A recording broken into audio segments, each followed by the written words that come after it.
Last year, I stood at this podium and outlined the key priorities that the Home Affairs ecosystem would deliver during 2025.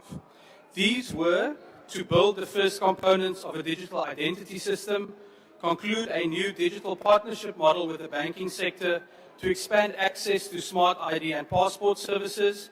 enable naturalized citizens and permanent residents to obtain smart IDs, and build an electronic travel authorization system that uses AI and machine learning to ensure efficient and secure processing of tourist visas. In 2025, Home Affairs not only delivered on each and every one of these pledges, we went far above and beyond.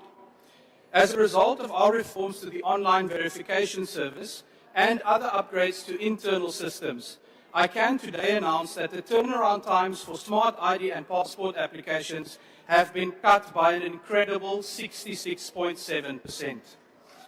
This is what building a capable state looks like in practice, and this is why we issued a record 4 million smart IDs in 2025, a near doubling in efficiency compared to the previous annual average.